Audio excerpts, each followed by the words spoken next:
folks. It's a beautiful sunny day out here, and I don't know if you're thinking about it right now, but Thanksgiving is just around the corner. It'll be here before you know it. So today I'm starting a new series called Thanksgiving on the Grill. I'm going to post one video a week featuring a menu item that you can do entirely on a charcoal grill. My goal is to give you some different looks on the traditional stuff. Now today I'm going to be presenting to you a smoked spiral cut ham with a whiskey and brown sugar glaze. Now this has already been posted on my channel, but I posted it out of season, so it just really needs another look. I need you to see this. So I've already placed about a half a chimney full of unlit charcoal on one side of my grill, and I've also placed a Weber lighter cube right there on the right side in the corner. Now I'm just going to put a couple of bricks in front of these coals, and that's just going to serve as a boundary and keep them nice and tight so that they don't travel once they start to ignite. Now let's take a handful of those coals out from the corner where I have my Weber lighter cube. And then we'll light the cube and place those coals back on top of it.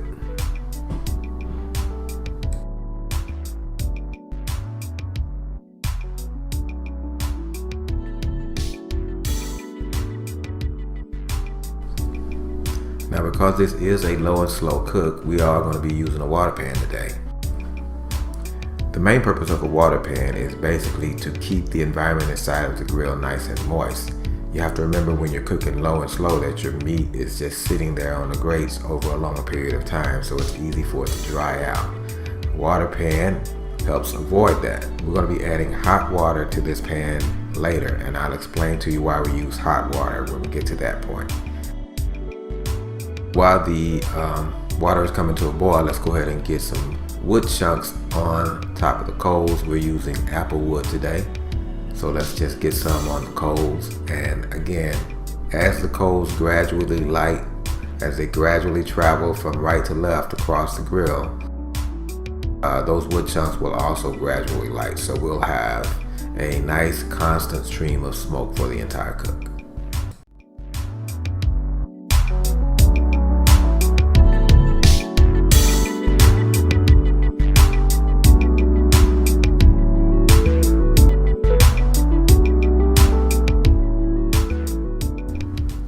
Alright, so my water has come to a boil, and now it's time to pour it into the water pan. Now the reason why we're using hot water instead of cold water is because if we use cold water, our grill will be working to try to heat the water up.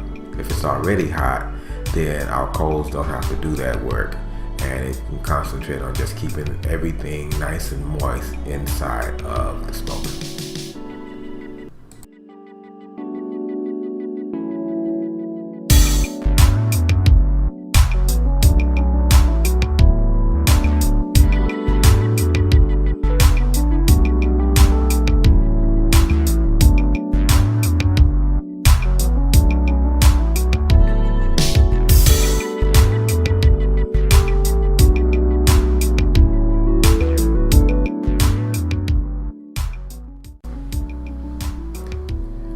We are going to be monitoring the temperature on this cook. We need to monitor the internal temperature of my ham, but I also want to monitor the temperature of my grill in the spot where my ham is going to be sitting. So right now I am placing my thermometer in the grill where my ham will be sitting. Alright, let's get that plugged into my transmitter, and then it'll take just a couple of seconds and you'll be able to see that it is now reading the temperature inside of the grill.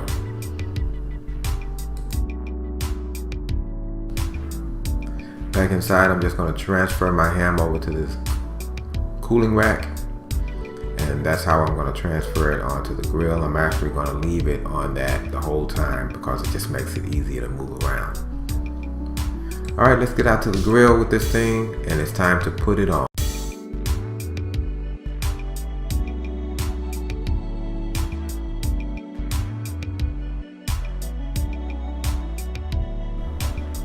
So I'm placing my ham on the opposite side of the coals, still on the cooling rack, right over the water pan. Now of course, after I placed my ham, I needed to readjust the location of my thermometer. This unit also comes with a second thermometer that you can use to monitor the internal temperature of your meat. I placed that thermometer in the center of my ham off camera. Now let's go ahead and make our glaze, and this time I'm going to be using a whiskey-based glaze. Whiskey and brown sugar is what's going in here. Now anytime you're using whiskey in a glaze, you want to be sure you add the whiskey to a cold pan. Do not add whiskey to a hot pan. You're going to have yourself a big fire. So my pan is completely cold. I've added the whiskey, about a half a cup to start off with. And then I'm just going to turn on a very, very low fire under here.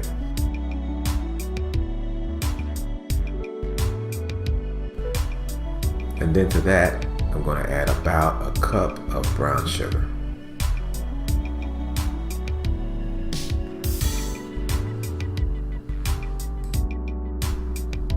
Now my intention was to also add some orange juice to this glaze, just to thin it out a little bit and add a little citrus.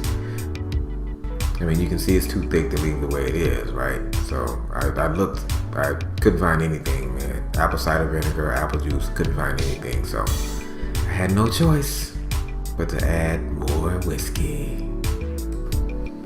Now before you guys start calling me an alcoholic or something, remember, we're burning the alcohol off of this.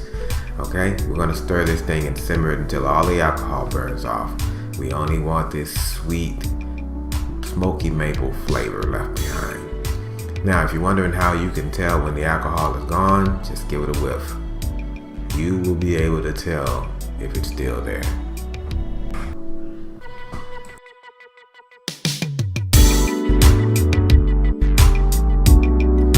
All right, let's go ahead and start brushing on our whiskey and brown sugar glaze right now.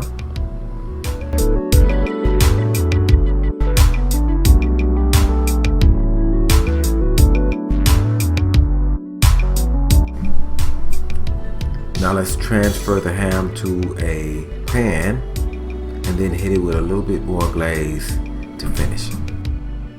Now, one thing to remember about almost all hams that you see in your local grocery store is that they are already cooked. So we're not cooking them, we're just warming them up in a nice smoky environment. So it's very important that you don't overcook your ham because it could dry out. You want to take it to no more than about 140 degrees internal. Final thoughts on this one, guys. I found the spiral cut ham produced a lot more meat and was a lot easier to carve, but it's definitely saltier than the shank ham I'm used to. So you definitely want to go sweet with all of your rubs and seasonings. I wouldn't put any salt on this one, guys. All right, it's Ron on the Grill. We'll see you in the next episode of Thanksgiving on the Grill.